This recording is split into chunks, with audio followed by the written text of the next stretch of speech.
Amém, irmãos? Espero que os irmãos estejam bem, em paz.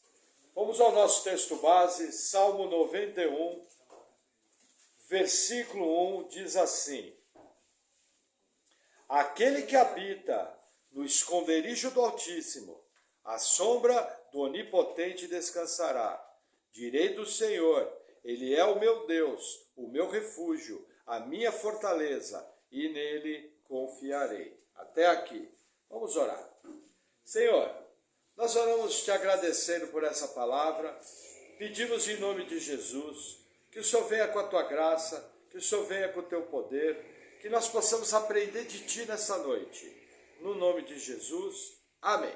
Amém. Amém, irmãos. Veja, continuando aqueles nossos estudos temáticos, hoje nós vamos estar falando um pouco sobre a pessoa de Deus. É muito interessante como no meio cristão as pessoas têm as mais variadas ideias sobre Deus.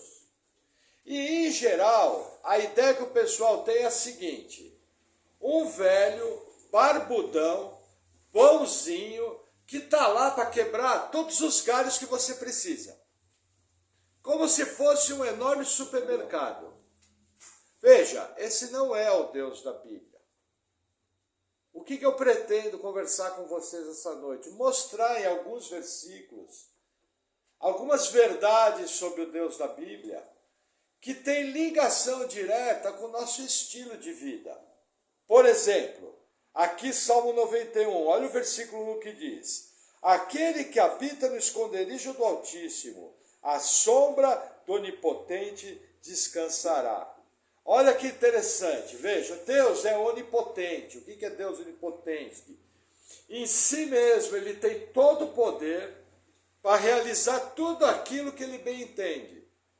Mas como esse salmo funciona? Esse salmo, na verdade, ele lança uma pergunta. Você quer ser guardado? Você quer proteção? Você quer andar seguro? Ele mesmo oferece uma resposta. Se você estiver em Deus, o Deus Todo-Poderoso vai ser o teu guardador. Agora, como que eu estou em Deus? As ideias são as mais variadas, mas eu posso colocar algumas coisas. Primeiro, o principal, crer em Jesus Cristo. Porque ao nascer de novo, crer em Jesus, eu me torno filho de Deus. Eu entro para a família. Deus cuida de quem não é da família? Sim, mas veja, o foco dele é para o seu povo. No livro de Atos dos Apóstolos fala que Deus ele traz o sol, ele traz a chuva, tanto sobre o telhado dos bons, como do telhado dos maus. Tanto dos seus filhos, como daqueles que não são seus filhos. Agora, eu tenho que entender o seguinte: esse mesmo Deus bondoso, onipotente, também é um Deus irado contra o pecado e contra o pecador.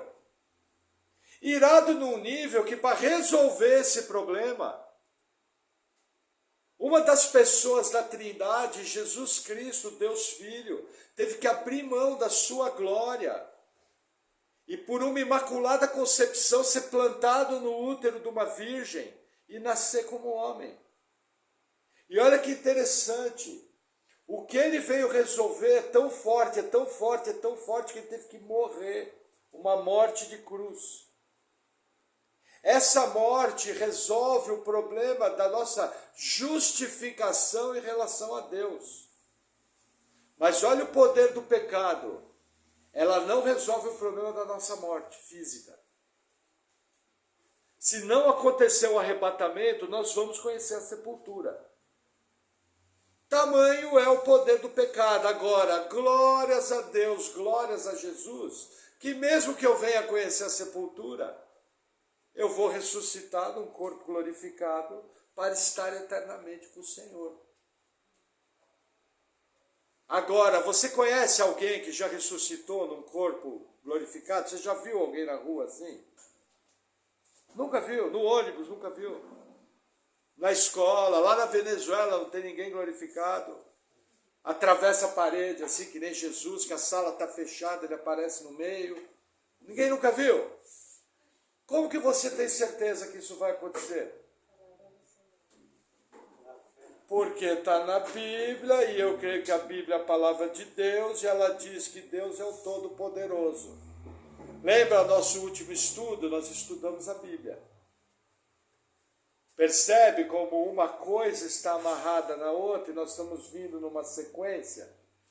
Tudo aquilo que eu creio está nesse livro. Ele é a base de fé. Agora, nós sabemos pela voz de mais de 500 pessoas que isso já aconteceu com Jesus Cristo. Jesus morreu, ressuscitou em corpo glorificado e hoje está assentado à direita de Deus Pai Todo-Poderoso, onde ele já reina no céu e um dia ele vai vir reinar na terra. Aí olha que interessante, o mesmo Espírito que ressuscitou Jesus, que é o Deus Espírito Santo, Jesus foi ressuscitado pelo poder do Espírito Santo. Esse Deus Espírito Santo habita em você. E é um só com o seu Espírito. E ele é chamado o selo da promessa. Promessa do quê? Que mesmo que você venha conhecer a sepultura, você vai ressuscitar, vai ser glorificado e vai passar a eternidade com Cristo. Percebe que todas as coisas de Deus se encaixam? O Espírito Santo, ele é poderoso, ele é Deus, mas o pessoal reduziu o Espírito Santo a magia e feitiçaria gospel. Você entra nas igrejas, muitas delas parecem um hospício. Sabe o que é hospício? De loucos. Hospital de loucos. Veja, tem igreja que se cercar vira um hospício. E se cobrir vira um circo. E reduziram o Espírito Santo de Deus num conceito que beira a blasfêmia. O Espírito Santo é Deus, o Espírito Santo é doce. O Espírito Santo é onipotente, onipresente, onisciente. O Espírito Santo é uma das pessoas da Trindade. Entendeu? E as pessoas reduziram a experiência com o Espírito Santo a algo patético, que nós somos totalmente contra. Agora, quando você está no seu quarto orando, quando você está ouvindo um hino bíblico, quando você está ouvindo uma pregação bíblica, quando você está lendo a Bíblia, quando você está jejuando, o Deus Espírito Santo está do teu lado para te guiar, para te conduzir, para se relacionar com você. Nós temos um Deus que é relacional. E ele não poderia estar mais perto do que está. Ele é um só com o meu espírito. Percebe como muitas vezes isso é apenas um conceito mental? E aquilo não desce para o meu coração. Não descendo para o meu coração, aquilo não se traduz numa vida cristã de qualidade. Uma vida cristã de esperança. Uma vida cristã de confiança. Falar que Deus é onipotente é fácil. Agora eu quero ver você nos problemas da sua vida. Você crê com todo o seu coração que Deus é poderoso para reverter aquela situação. E que se aquela situação não mudar, Ele é poderoso para abrir uma outra porta. E fazer algo que você nem imagina. Talvez muito melhor do que você esperava. Se você olhar para a sua vida atrás, você vai ver que muitos dos pedidos que você fez a Deus, Deus não deu. E você na hora ficou chateado. Mas quando você olhou depois, você viu a mão de Deus conduzindo para algo melhor. E isso na prática é um exemplo de um Deus onipotente, o Todo-Poderoso, que é capaz de trazer você à sombra dele e cuidar de você. Percebe a diferença no conceito? Uma coisa assim, nossa, pastor, Deus é o Todo-Poderoso. Legal. Agora, na sua vida, você se relaciona com Ele como se Ele fosse o Todo-Poderoso? É completamente diferente. Deixa de ser um conceito para ser algo vivo. Agora, não pode ser algo etéreo. Veja, Deus ele tem regras. Como é que você sabe a maior segurança que você tem que aquilo que você entende como um relacionamento com Deus é realmente um relacionamento com Deus? A segurança da verdade da palavra. Deus jamais vai agir contrário à sua palavra. Deus jamais vai agir contrário ao seu amor, à sua paz e à sua sabedoria registrada na palavra. Por que que tem gente que erra? Porque ele pega o Deus da sua mente e se relaciona com esse ídolo, que ele chama de Deus da Bíblia. E aí é aquela maravilha, né? Aí as coisas mais esforofobéticas que tem acontecem. Porque aquilo não é real. Aquilo não é baseado numa promessa. Aquilo não é baseado num relacionamento verdadeiro. Qual que é seu cuidado? Não construa um ídolo na sua mente chamado Deus da Bíblia. Por exemplo, uma vez eu conversando com uma pessoa velha de igreja, ela tinha uma dificuldade enorme de entender que Deus recolhe pessoas, que Deus promove o andar de cima. Mas os textos bíblicos são extremamente simples, inclusive Deus não recolhe apenas incrédulos. O texto de 1 Coríntios 11 mostra que Deus recolhe seus filhos. O texto de Atos 5 mostra que Deus recolheu seus filhos, Ananias e Safira. E tem vários exemplos de Deus recolhendo crentes. Esse é o Deus da Bíblia. Agora, na mente dessa pessoa, ela não adorava nesse aspecto a verdade do Deus da Bíblia. Ela criou um Deus. Entendeu? E para ela, Deus funcionava dessa maneira. Converse com pessoas, comece a conversar com as pessoas e perceber. Isso aí, em geral, a gente não percebe, mas quando eu paro e me atento, você fala, nossa, a pessoa construiu um Deus, que não é o Deus da Bíblia. Amém? Vamos a mais um texto. Salmo 118. Um pouquinho à frente.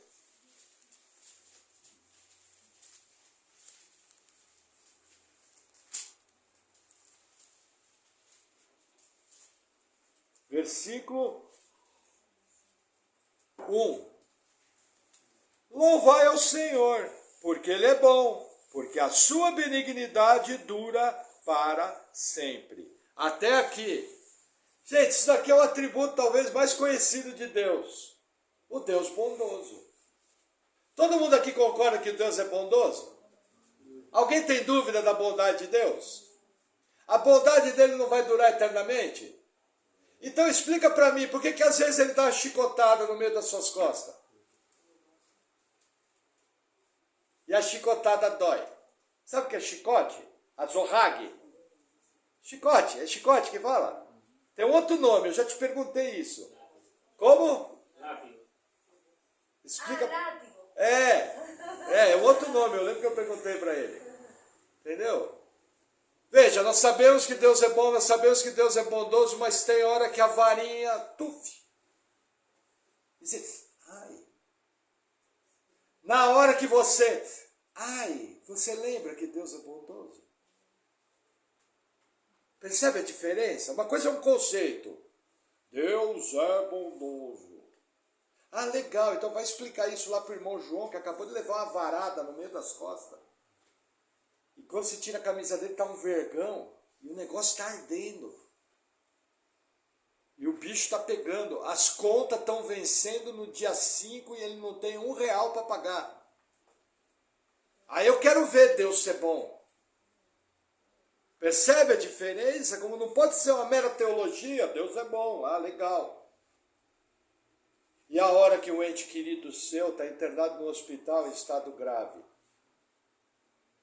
Deus é bom? De quem que é a vida? De quem que é a vida? Quem dá a vida? Quem tira? É fácil entender isso quando a pessoa que você mais ama está doente no hospital, em coma? É difícil, não é?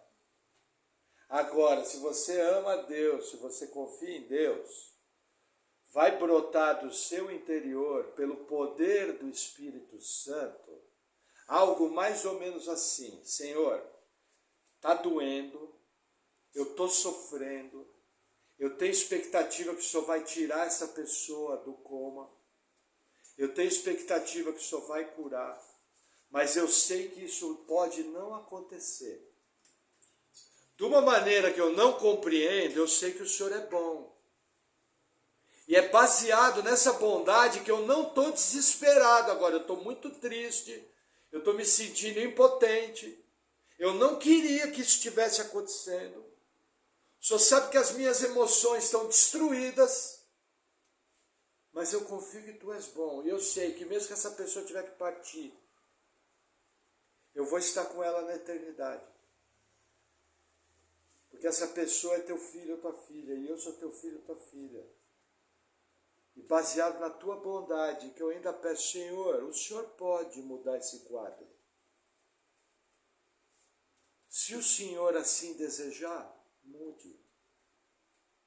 Acabei de tirar o versículo da Bíblia e joguei no meu dia a dia. Porque falar que Deus é bom é legal.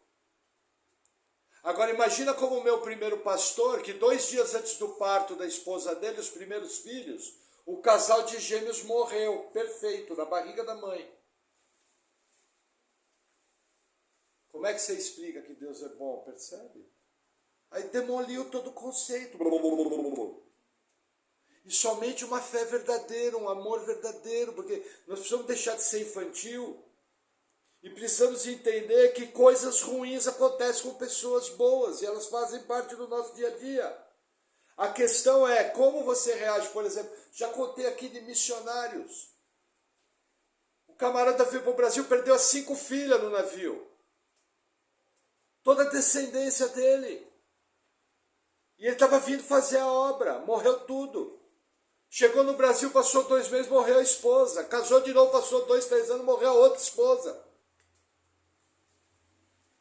E ele continuou fazendo a obra, ele continuou firme. Entendeu? Falar que Deus é bom quando a gente está almoçando no domingo, uma comidinha boa, é fácil. Agora, quando você vê um parente nas drogas, quando você, de repente, perde um emprego, quando alguém tem uma enfermidade, assim, na boa, tá, gente? Eu, se fosse vocês, oraria sobre isso. O problema é estar entubado no hospital. O resto não é problema. O resto você dá um jeito. Entendeu? Dívida, discussão. O resto você dá um jeito. Agora, saúde, só Deus mesmo pode curar, porque não é o remédio que cura. Você pode entojar de remédio. Você pode vender sua casa e comprar de remédio. Se Deus não determinar a cura, não vai ser curado. Senão o rico não morria. Milionário vivia 500 anos. Mas a questão é, o que eu quero transmitir para vocês é algo mais profundo. É você entender que no meio do seu problema existe um Deus bom, que está do seu lado, um só com o seu espírito, e que na verdade é Ele que está te mantendo de pé. Porque senão você já tinha derretido. Vai, ó, a Bíblia fala que um dia vai chegar o dia mau. Agora que eu estou no dia bom, que eu tenho que cultivar o meu relacionamento, que eu tenho que me firmar nessas verdades. Porque quando o dia mau chegar, eu vou passar pelo dia mau de uma maneira melhor, mais positiva. E quando o dia mau for embora, eu vou perceber que eu conheci de verdade que Deus é bom. Porque o sofrimento faz com que eu conheça a Deus de uma maneira que antes eu não conhecia. As experiências mais profundas com Deus são as mais difíceis. Pode olhar na Bíblia. Ah, e as experiências boas? Experiência boa é para a gente fazer festa, pô. Deus acabou de fazer um milagre, fez uma coisa boa, que você vai fazer? Ah, vamos fazer um almoço, vamos fazer uma festa, vamos se alegrar. Que a coisa mais linda que tem é quando Deus faz coisas boas. E quando Ele faz coisa boa é para fazer festa mesmo e glorificar o nome dEle. Amém? Os irmãos gostam de fazer festa quando Deus faz algo legal? Nossa, eu amo. Fico que nem bobo, fico pior que Tomé, porque Tomé não tinha visto e tinha crido, né? Eu vou estar vendo e vou estar assim, Senhor, não acredito que o Senhor fez. É a coisa mais legal que tem. Entendeu? Eu lembro quando eu tirei a minha venda, que o gás abaixou, que meu olho zerou. Entendeu? Eu falei, nossa Deus, praticamente recuperei minha visão. Aí é para fazer festa. Concordam? E muita festa.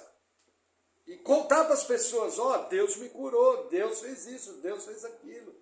Aquilo vai motivar a fé das outras pessoas.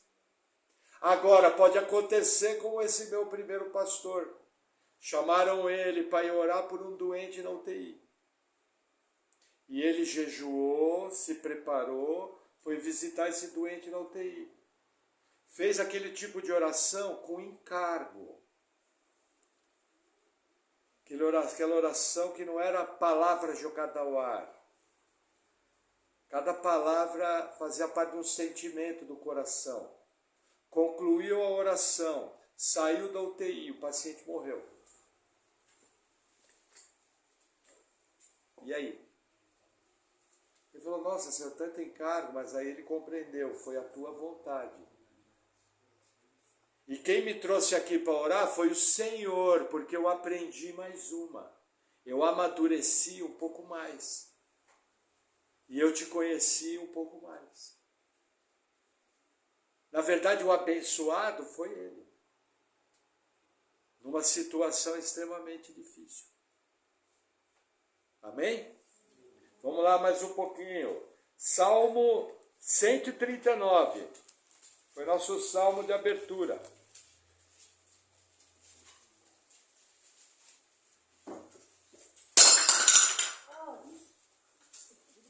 Tudo bem, nem mexe. Salmo 139. Eu também errei aqui, nem olhei para pôr. Só pega um outro copo para mim. Salmo 139, versículo 8. Nós vamos ler o 7 para dar sentido. Para onde me irei do teu espírito? Ou para onde fugirei da tua face? Se subir ao céu, lá tu estás. Se fizer do inferno a minha cama, eis que tu ali estás também. Veja, aqui é um outro atributo de Deus. Qual que é? A onipresença. O que o salmista está falando? Esse salmo aqui, muita gente acredita que foi de Davi. O que acontece? Ele está falando o seguinte, olha, se eu for para o céu, o Senhor está lá. Todo mundo concorda que Deus está lá no céu? Sim. Agora, olha a verdade que o salmista me ensina. Se eu fizer a minha cama no inferno, o Senhor também está lá. Qual que é a ideia nossa? Por causa do folclore evangélico, a gente acha que quem está no inferno é o diabo não está no inferno. Não tem um demônio no inferno. O único registro parecido com isso é que tem uma casta de demônios, um lugar chamado Tártaro, que está lá em 2 Pedro capítulo 2, mas isso é uma casta numa região de juízo chamada Tártaro. Mas não tem um demônio no inferno. No inferno existem pessoas que estão sendo punidas ali, debaixo de juízo. Por quem que elas estão sendo punidas, segundo o salmista? Por Deus.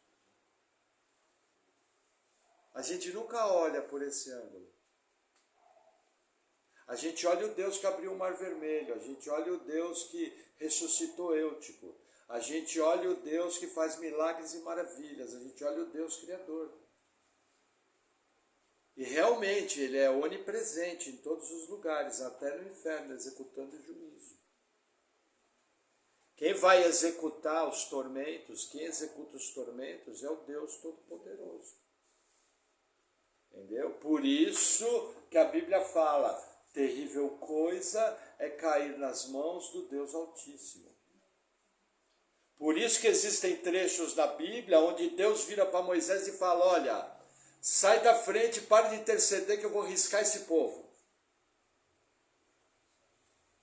Hã? Isso, eu vou riscar. E de você vou fazer outro. Aí Moisés fala, Senhor, não faça isso. Aí a oração de Moisés, alguém que conhece Deus. Senhor, se o Senhor fizer isso, o teu grande nome vai ser blasfemado. Vão dizer que o Senhor foi um Deus que tirou o povo do Egito, mas não foi capaz de sustentar esse povo. Ó, a intercessão de Moisés. Senhor, lembra da tua bondade. A gente vê em outras coisas. Entendeu?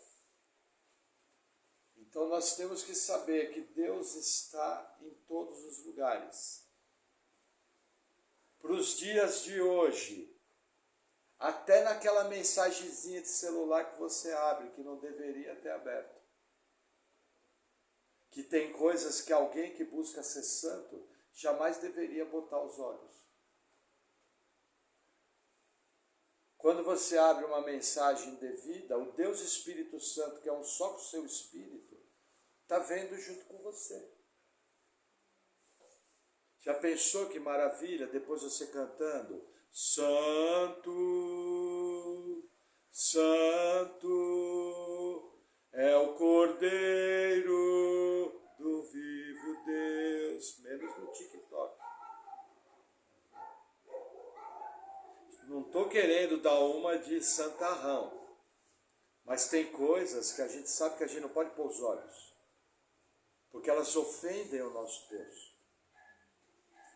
E como alguém que busca a santidade e sabe que Deus é onipresente, eu tenho que ter a responsabilidade de não levar a presença de Deus para determinados lugares.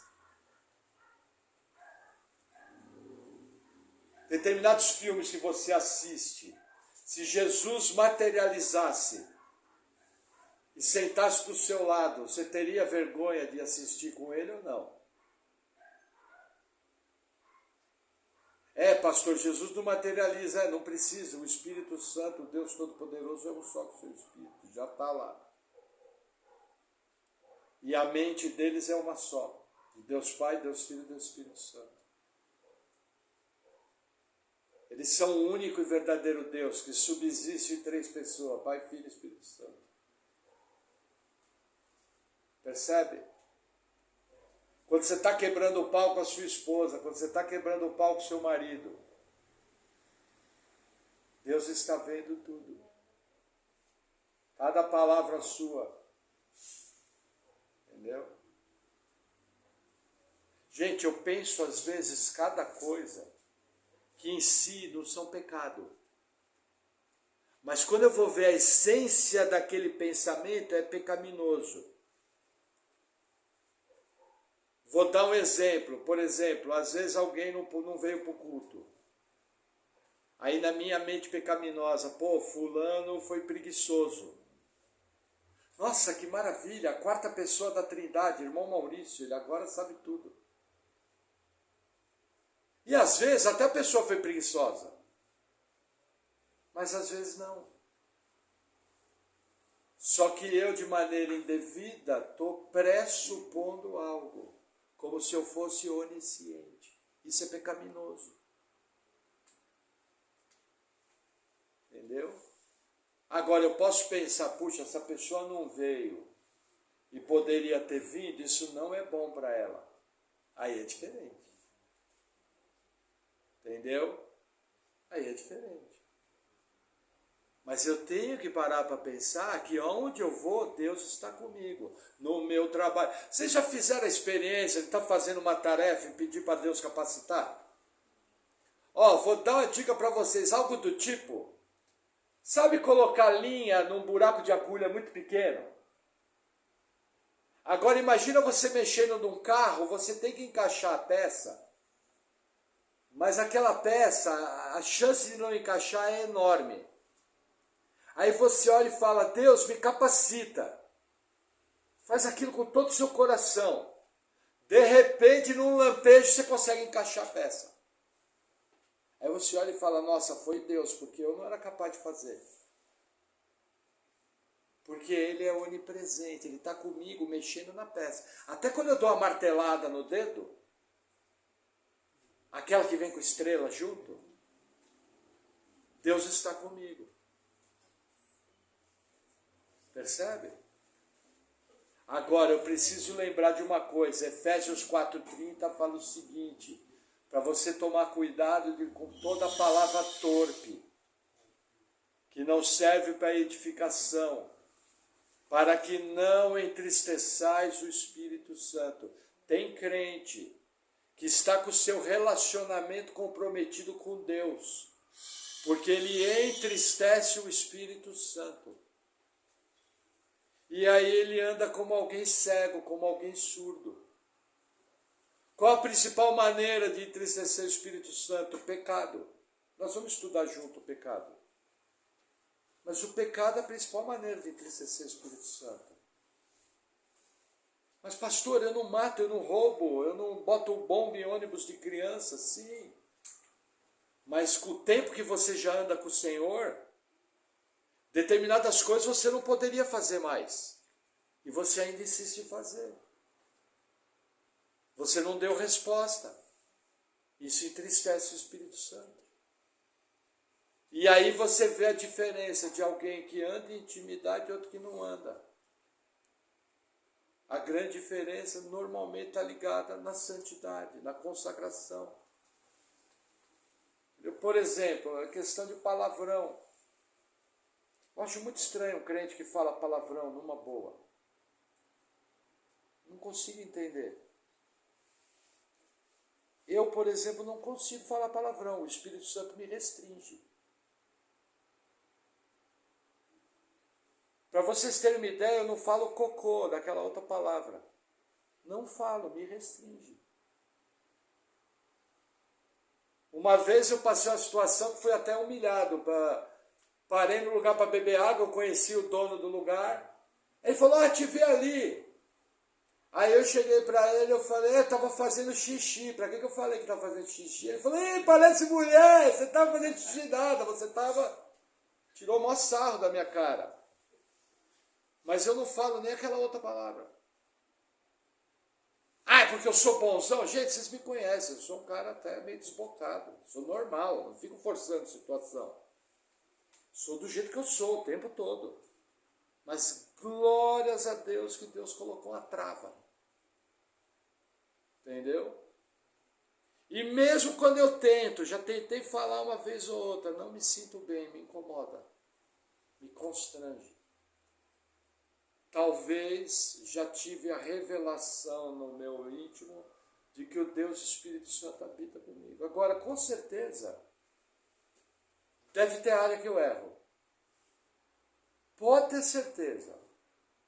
Senão capaz que eu já nem estava mais aqui. Deus já tinha chamado, já estava lá na glória, andando 2 palmos do chão já. Entendeu?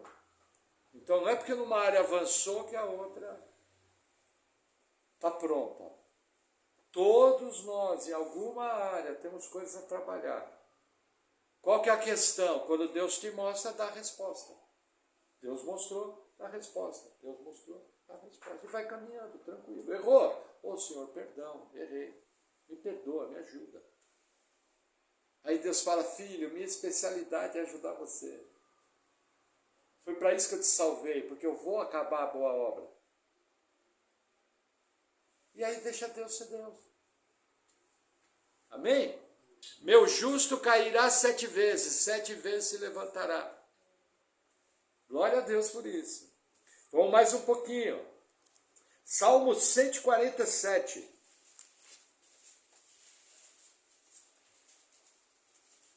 Versículo 5.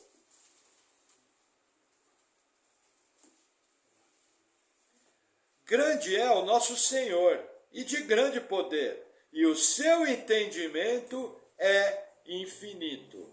Até aqui. Veja, aqui fala da onisciência de Deus. Deus sabe tudo. Aí eu pergunto, você já ficou com raiva de alguém? Quem ficou já com raiva de alguém, levanta a mão.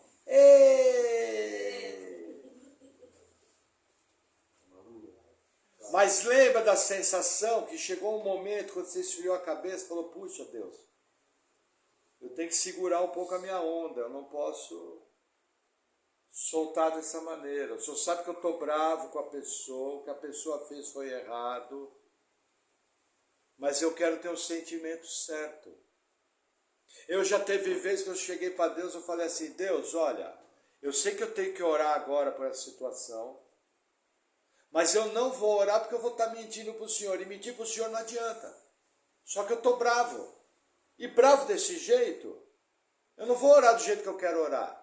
Então, Senhor, ó, me perdoa, daqui a pouco eu já faço o que tem que fazer. Adianta esconder de Deus. Entendeu? Agora, olha que interessante. A gente não gosta de ter raiva das pessoas, né? Davi foi um homem que era segundo o coração de Deus. Engraçado, Davi pede a morte dos inimigos. Como é que você faz com essa? Não parece contraditório? Gente, Davi ali está falando da justiça retributiva. Eu várias vezes eu oro assim, Senhor, eu só tenho os seus eleitos, Senhor, eu só tenho o seu povo já separado. Se for da tua vontade, risca essa vida do planeta que só está fazendo estrago. Eu já orei assim.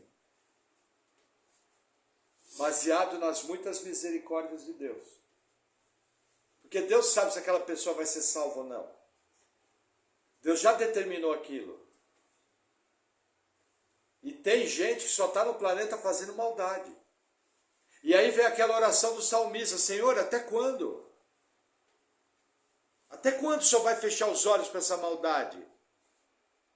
Por exemplo, o povo de vocês que sofre. Até quando, Senhor? Por que o Senhor não coloca a mão?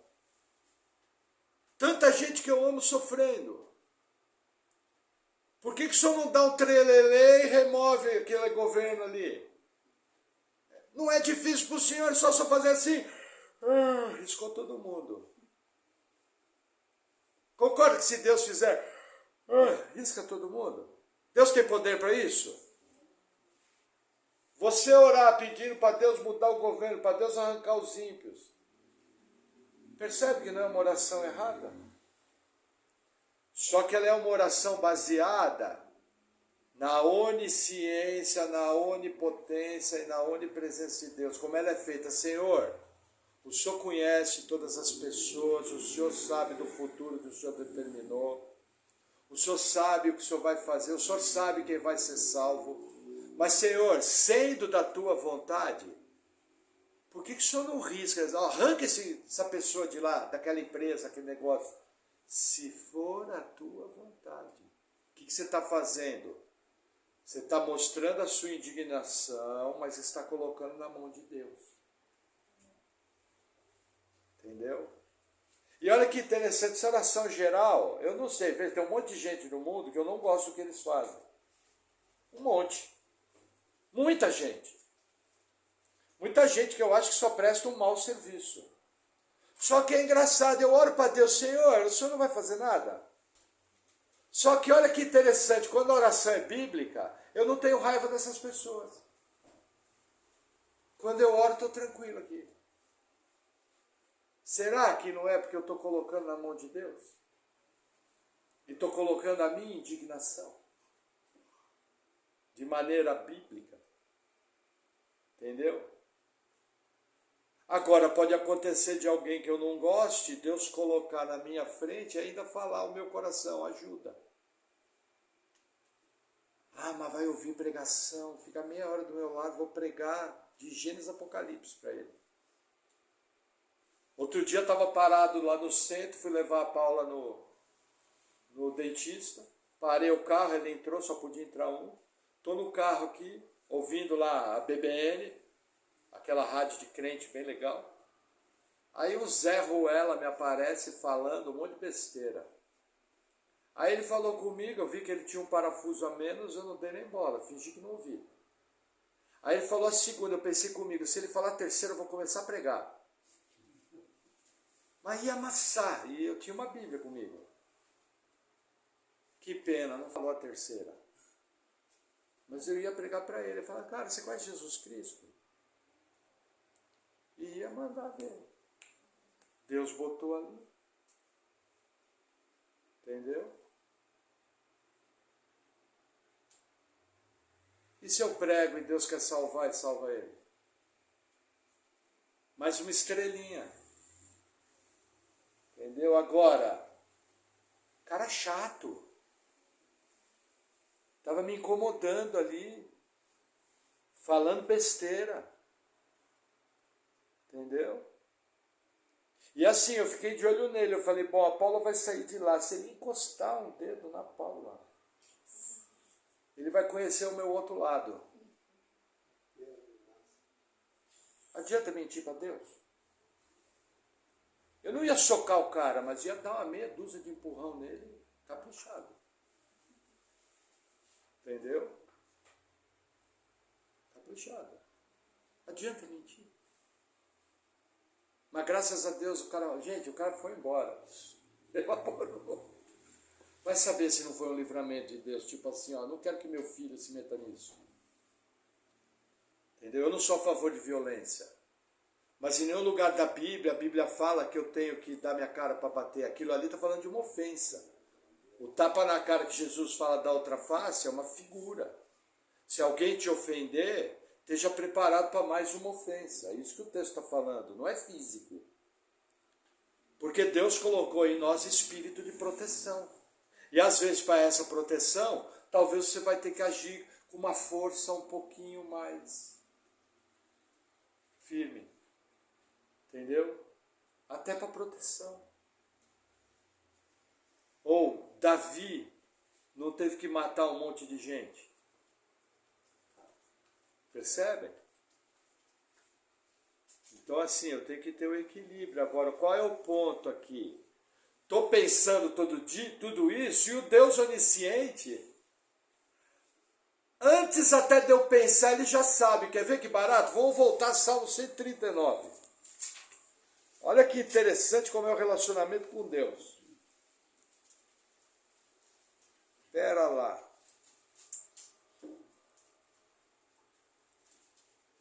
Ó, Salmo 139, versículo 3. Olha o que aconteceu com o irmão Maurício no versículo 3. Cercas o meu andar e o meu deitar, e conheces todos os meus caminhos. Gente, por que Deus conhece todos os nossos caminhos? Porque Ele já decretou todos eles. Não é porque Ele sabe o que eu vou fazer, é porque Ele decretou o que eu vou fazer. É por isso. Às vezes a gente não compreende isso. Mas o Salmo continua, versículo 4. Não havendo ainda palavra alguma na minha língua, eis que logo, ó Senhor, tudo conheces. E por que Ele conhece? Porque Ele está no controle de todas as coisas da minha vida, até naquilo que eu falo.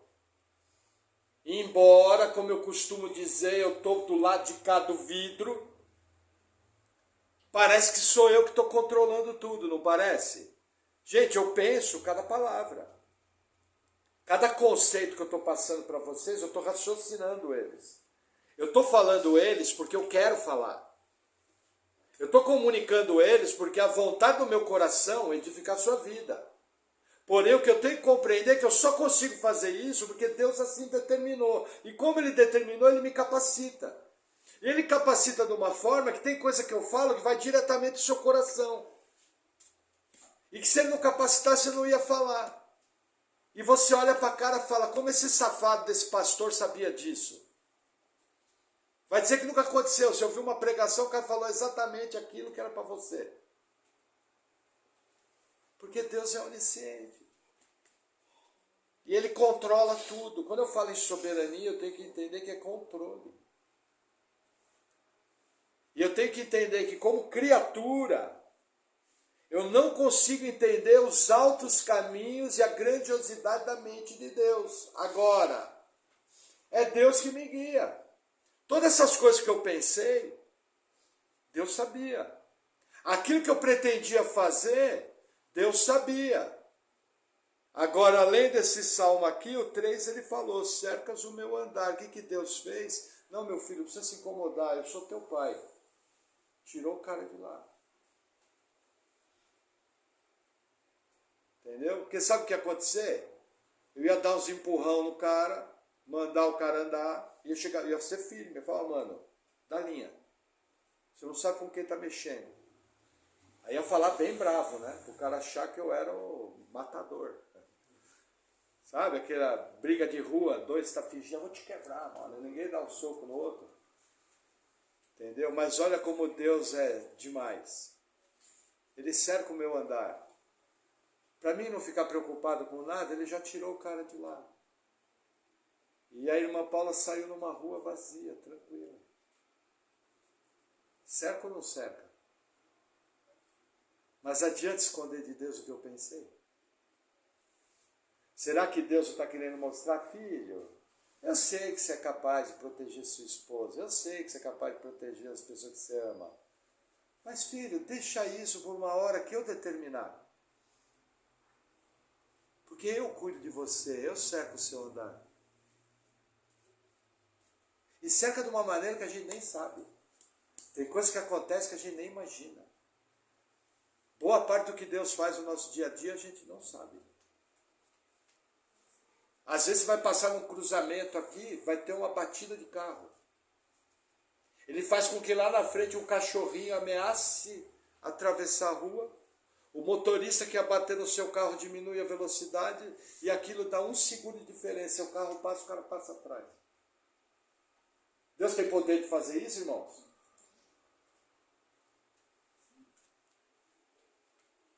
Para nós compreendermos a grandeza. Percebe que começa a deixar de ser um conceito? Aí você pergunta, vamos num ponto, vai. Tu me cercas o meu andar, bacana, mas Deus, e quando eu caí de moto? Por exemplo, aqui, Claudoir e o Vicente já caímos de moto. Mas alguém caiu de moto já aqui? Mas já caiu de bicicleta? Não. Veja. Aí você pergunta, mas Deus, e quando eu caí de moto? Pode ter certeza, Deus está querendo te ensinar alguma coisa. Deus está querendo, teve que chegar numa situação extrema, que você vai aprender algo com aquilo. E tem uma segunda questão. Quem garante que você não ia morrer naquele acidente? E Deus livrou. Vocês conhecem casos de pessoa que já morreu de acidente de moto? Eu conheço gente que morreu com a moto a 10 km por hora. A moto tombou, ele bateu a cabeça, deu traumatismo craniano e morreu. 10 km por hora. Agora, como eu conheço a bondade de Deus, entra aquela oração, Senhor, olha, não entendi nada. Me machuquei aqui. Mas, Senhor, obrigado que o Senhor me livrou do pior, estou me recuperando, fui atendido, toca o barco, toca a vida que segue. Glorificando a Deus, com a certeza de que Ele te cerca. Porque a Bíblia diz que Ele te cerca, e eu creio que é verdade. E eu nem vejo todos os livramentos que Ele dá para mim, que Ele dá para... Gente, quem tem filho aqui, quem já teve filho pequeno, a quantidade de livramento que nossas crianças pequenas já tiveram. É impressionante. Amém? Então vamos lá, vamos mais um pouquinho, tá? Coitado do irmão Maurício, achou que ia... Vamos abrir em Romanos capítulo 1. Vou tentar compartilhar mais um pouquinho. Romanos 1.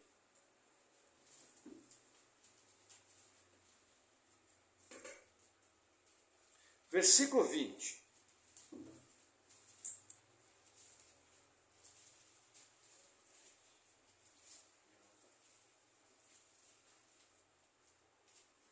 Diz assim: porque as suas coisas invisíveis, desde a criação do mundo, tanto o seu eterno poder como a sua divindade, se entendem e claramente se veem pelas coisas que estão criadas, para que eles fiquem inexcusáveis. Até aqui. Veja, Deus, ele se revela para todo homem através do mundo que está à nossa volta. Quando a gente para analisar o mundo em sinceridade de coração, sem estar amarrado em conceito besta, não tem como não ver que existe um Criador por trás de tudo. Não tem.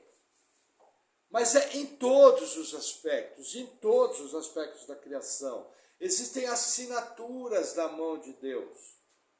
Perfeições que um Deus Criador.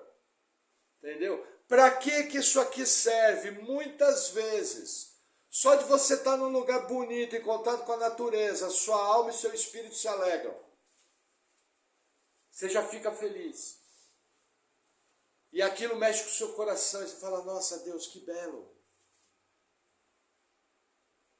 Sabe, quando você ouve uma música clássica, uma sinfonia muito bem feita, aquilo enche seu coração de alegria. Quando você ouve um louvor com uma letra bíblica, aquilo enche seu coração de alegria. Por quê?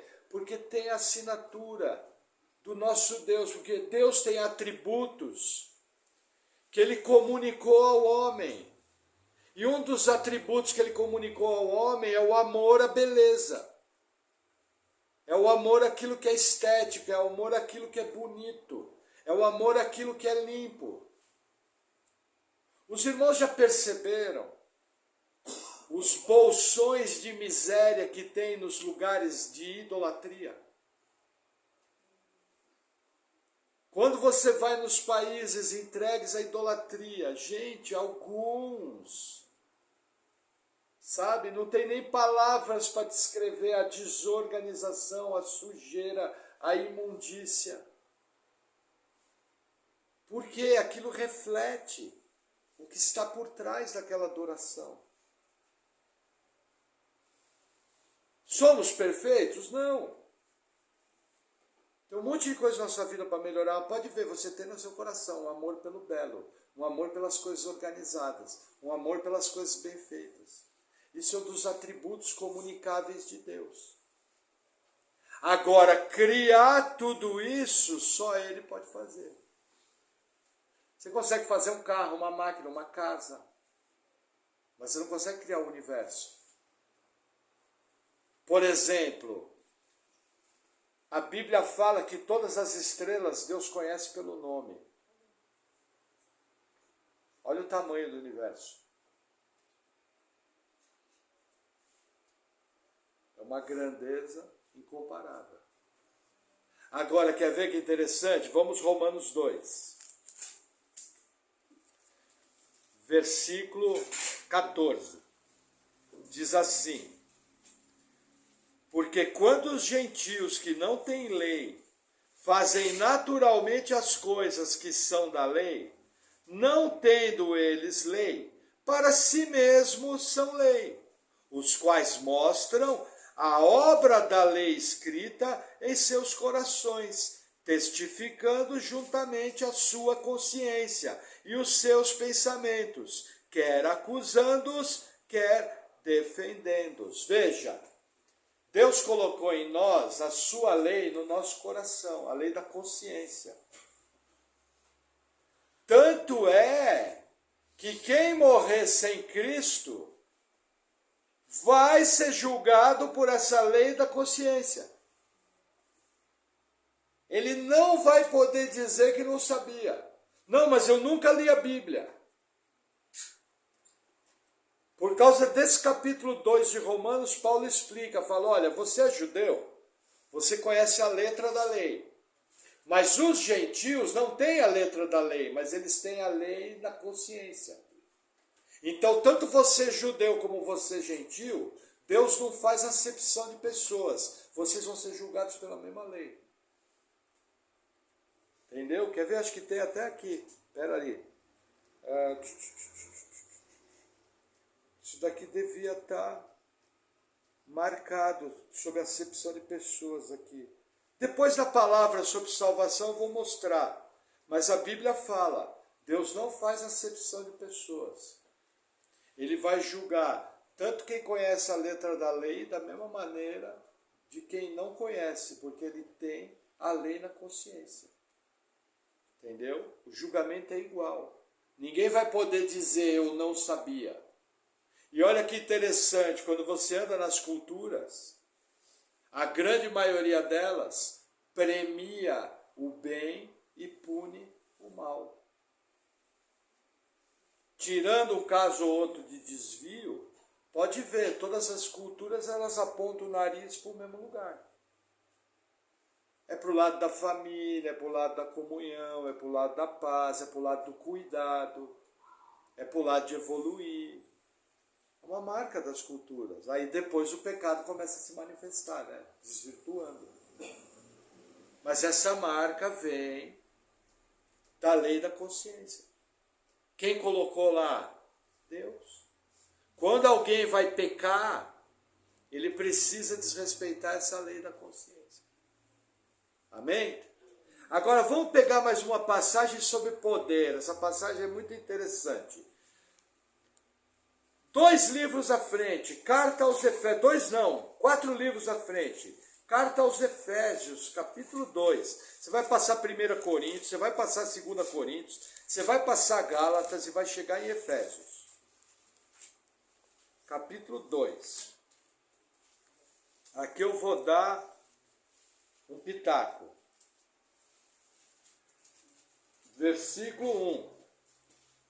Até agora eu não sei porque eu quis quebrar a xícara. Tinha um irmão que orava assim, Senhor, essa xícara é tua, por que o senhor quis quebrar ela? Ele orava assim, era bem engraçado esse irmão. Vamos lá. Efésios 2, versículo 1, olha que interessante. E vos vivificou, estando vós mortos em ofensas e pecados. Faz uma pausa. O que Paulo está nos comunicando? Que nós, seres humanos normais, estávamos mortos. Por quê? Por causa do pecado e da ofensa a Deus ligada ao pecado. Tá? Esse é o primeiro fato. Segundo fato, olha que interessante. Em que noutro tempo andaste segundo o curso desse mundo, segundo o príncipe das potestades do ar, do espírito que agora opera nos filhos da desobediência. Vamos fazer outra pausa. Veja. Quem é o príncipe das potestades do ar? O diabo. O que Paulo está ensinando? Que nós, quando estávamos mortos em pecados e ofensa, andávamos debaixo do guiar do diabo. E que isso acontece com todo mundo que não está na fé. Todas as pessoas que você conhece, que não nasceram de novo, não creram em Cristo, elas estão debaixo do controle do príncipe das potestades do ar. 2 pontos, o diabo. Essa era a nossa situação. Esse sou eu e você antes do novo nascimento. Mortos em pecados e ofensas, servindo um único líder, o diabo. É o que Paulo está ensinando aqui. Não fique bravo comigo, eu só estou lendo. Porque tem gente que se ofende com isso aqui. Tem gente que se acha muito bom. Tem gente que ousa e fala, mas não era assim. Vai discutir com o Paulo. É Paulo que está escrevendo aqui. Mas vamos seguir, versículo 3. Entre os quais todos nós também antes andávamos nos desejos da nossa carne, fazendo a vontade da carne e dos pensamentos. e éramos por natureza filhos da ira, como os outros também. Terceira informação, quem não está em Cristo é filho da ira. Mas espera aí, eu vi um cara fazendo evangelismo. E esse cara falou que Deus ama o pecador. Não é o que está escrito aqui não, aqui está escrito que é filho da ira. Esse sou eu e você. Deus é irado contra nós. Por causa das nossas ofensas, pecados e serviço ao diabo. Mas vamos continuar o pensamento. Versículo 4. Mas Deus, que é riquíssimo em misericórdia, pelo seu muito amor com que nos amou, estando nós ainda mortos em nossas ofensas, nos vivificou juntamente com Cristo. Pela graça sois salvos, e nos ressuscitou juntamente com Ele, e nos fez assentar nos lugares celestiais em Cristo Jesus. Olha o 7, para mostrar nos séculos vindouros as abundantes riquezas da sua graça, pela sua benignidade para conosco, em Cristo Jesus. Porque pela graça sois salvos, por meio da fé, e isso não vem de vós, é dom de Deus, não vem das obras, para que ninguém se glorie, porque somos feitura sua, criados em Cristo Jesus, para as boas obras. Até aqui, olha que interessante. Eu estava morto em pecado e ofensa, andando segundo o príncipe das potestades do ar, o diabo, servindo ele, servindo a minha carne, meus desejos pecaminosos, meu pensamento, minha forma de agir, tudo que eu pensava, servia ao diabo. Isso me colocou na posição de ser filho da ira. Essa era a minha situação, debaixo da ira de Deus. Mas qual que é a boa nova? Quando eu estava morto, Deus me vivificou. E o amor dele se manifestou. E a misericórdia dele. Gente, eu tenho que entender uma coisa. O texto fala, não é por obras. Entenda. Isso aqui é muito sério. Veja. É graça de Deus. Se depender de alguma obra sua, não é mais graça, é uma troca. Percebe a visão errada que muitas pessoas têm? A maioria das pessoas, se perguntar para elas, quem te salvou? Ela vai falar, foi Deus. Quem é nascido de novo, em geral, vai responder isso. Mas em muitos, na cabeça dele, é como se ele tivesse feito algo. Mas a Bíblia fala, não é por obras. É dom de Deus. Até a fé para você crer foi Deus que deu.